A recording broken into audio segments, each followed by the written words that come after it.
व्यवस्था विवरण अध्याय 8 और वचन 18 लिखा है ऐसे, परंतु तू अपने परमेश्वर यहोवा को स्मरण रखना, क्योंकि वही है जो तुझे संपत्ति प्राप्त करने की सामर्थ इसीलिए देता है कि जो वाचा उसने तेरे पूर्वजों से शपथ खाकर बांधी थी उसको पूरा करे, जैसे आज प्रकट है।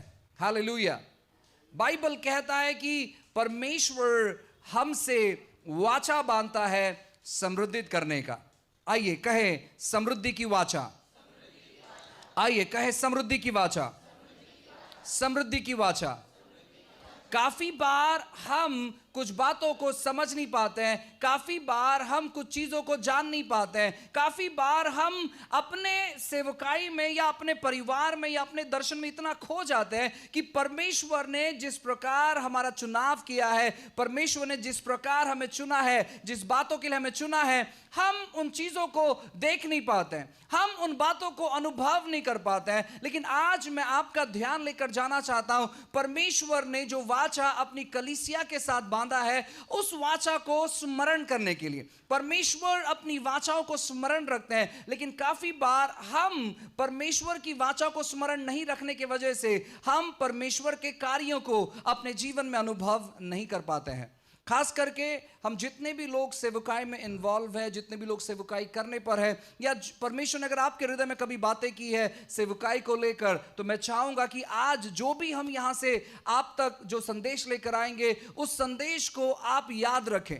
काफी बार हम मुर्दों के लिए, यानी मुर्दे जो है उनको जिंदा करने के लिए विश्वास कर लेते हैं कि नहीं, प्रभु मेरा इस्तेमाल करेगा मुर्दों को जिंदा करने के लिए। काफी बार जो कैंसर से पीड़ित लोग हैं उनके लिए प्रार्थना करने के लिए हम विश्वास करते हैं कि प्रभु मेरा इस्तेमाल करेगा, कि मैं जब प्रार्थना करूंगा तो कैंसर का व्यक्ति ठीक हो जाएगा। लेकिन जब बात आती है समृद्धि की, तो यहां पर हम विश्वास नहीं कर पाते हैं। हम कहते हैं प्रभु की मर्जी होगी तो प्रभु हमें समृद्धित करेगा। मैं आपसे कहना चाहता हूं, परमेश्वर ने अपने वचनों में अपने बच्चों के बारे में सारी चीजों को लिख कर रखें, और अगर हम ध्यानपूर्वक समझने का प्रयास करें कि प्रभु किस प्रकार अपने बच्चों के जीवन को निखारना चाहता है, बढ़ाना चाहता है, उन्नति दिलाना चाहता है, तो हम समृद्धित हुए बगैर हम रुक नहीं सकते। परमेश्वर हमें समृद्धित करे बगैर वो रुकेंगे नहीं, और हम समृद्धित हुए बगैर हम रुक नहीं सकते। तो हमें आज का दिन खास करके स्मरण करना है परमेश्वर की बातों को, क्योंकि परमेश्वर अपनी कलीसिया में समृद्धि लाना चाहता है। देखो, हम अंतिम दिनों में जीवन बिता रहे हैं, और इस अंतिम दिनों में जीवन बिताने के लिए हमें बहुत सारे चीजों की जरूरत है। खास करके सुसमाचार को बहुत रफ्तार से, बहुत जोरों से हमें आगे लेकर जाना है, क्योंकि सुसमाचार की जो गति है वो बहुत धीमी हो चुकी है। हमें सुसमाचार को लेकर जाने के लिए बहुत सारे चीजों की जरूरत है। वचन में जाने से पहले आपको मैं उदाहरण देना चाहता हूं, ताकि आप सभी लोग समझ पाए कि क्यों मसीह के देह में, यानी कलीसिया में पैसे होने क्यों जरूरत है, कलीसिया के लोग समृद्धित होना क्यों जरूरत है। आप सभी लोग जान सकते हैं कि जैसे ही आप अगर बाहर जाओगे तो आपको कई सारे पोस्टर्स देखने मिलते हैं जो कि बहुत अश्लील रहते हैं, बहुत अश्लील, और आपको वो पोस्टर देखना पसंद नहीं है। आप प्रार्थना करते हैं कि परमेश्वर प्रभु यीशु के नाम से ये पोस्टर्स लगना बंद हो जाए, ये फिल्म्स लगना बंद हो जाए, प्रभु ये थिएटर बंद हो जाए, और उसको बहुत वक्त लगता है। प्रभु प्रार्थना सुनता है, प्रभु प्रार्थना सुनता है, लेकिन अगर वो पोस्टर वहां पर लगना बंद हो जाएगा तो वो सॉल्यूशन नहीं है। सॉल्यूशन क्या है? वहां पर कुछ तो अच्छा बात होना चाहिए। अगर गलत बात बंद हो जाता है तो उतना काफी नहीं है। गलत बात बंद होने के बाद वहां पर अच्छी बात शुरू होनी चाहिए। और मसीह के देह में पैसे नहीं होने की वजह से हम थिएटर्स हायर नहीं कर सकते।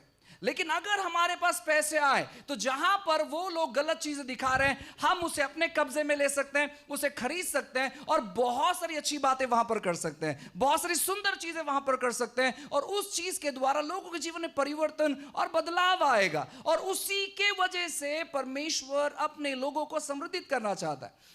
परमेश्वर इसलिए समृद्धित नहीं करना चाहता है कि हम ये कहें कि देखो मेरे पास ढेर सारे पैसे हैं और वो पैसों का मैं इस्तेमाल नहीं करता हूं, वो पैसे मैं केवल बचत करके रखता हूं मेरे आने वाले पीढ़ी के लिए। नहीं नहीं, परमेश्वर इस चीज के लिए हमें समृद्धित नहीं करना चाहता है। परमेश्वर हमें समृद्धित इसलिए करना चाहता है ताकि हम उसके राज्य को बढ़ाएं। परमेश्वर के राज्य को बढ़ाने के लिए सबसे पहला चीज पैसा नहीं है, जो कि कुछ समय में मैं आपसे बातें करने पर हूं। बाइबल यहां पर कहता है कि सबसे पहली बात, अगर आप अपने परिवार में, अपने जीवन में, अपने भविष्य में समृद्धित होना चाहते हैं, सबसे पहला चीज आपको करना है, और बाइबल कहता है कि आपको परमेश्वर को ध्यान करना है या परमेश्वर को स्मरण करना है, प्रभु को याद करना है। जब आप परमेश्वर के साथ अपना समय निवेश करना चालू करोगे, बाइबल कहता है वहीं से बुद्धि प्राप्त होता है, वहीं से बुद्धि की शुरुआत होती है। और बुद्धि क्या काम करता है मालूम है? बुद्धि आपको मदद करता है सही निर्णय लेने के लिए, बुद्धि आपको मदद करता है सही लोग के साथ जुड़ने के लिए, बुद्धि आपको मदद करता है हर एक बातें जो आप सुनते हो उसे एक्शन में लाने के लिए। बुद्धि आपको मदद करता है। और यह कब मिलेगा? जब आप परमेश्वर के साथ अपना समय निवेश करो। बहुत सारे लोग परमेश्वर के साथ अपना समय निवेश नहीं करने की वजह से उनकी स्थिति, उनकी परिस्थिति में कोई बदलावट नहीं आती, वो बस उसी समान बने रहते। क्यों? क्योंकि वो परमेश्वर के साथ समय निवेश नहीं करते।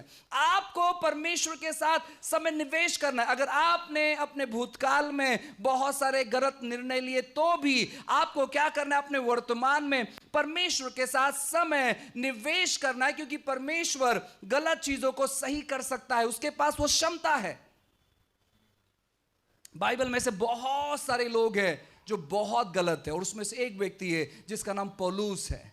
वो कहता है कि हर एक लोगों में सबसे बड़ा पापी मैं हूं।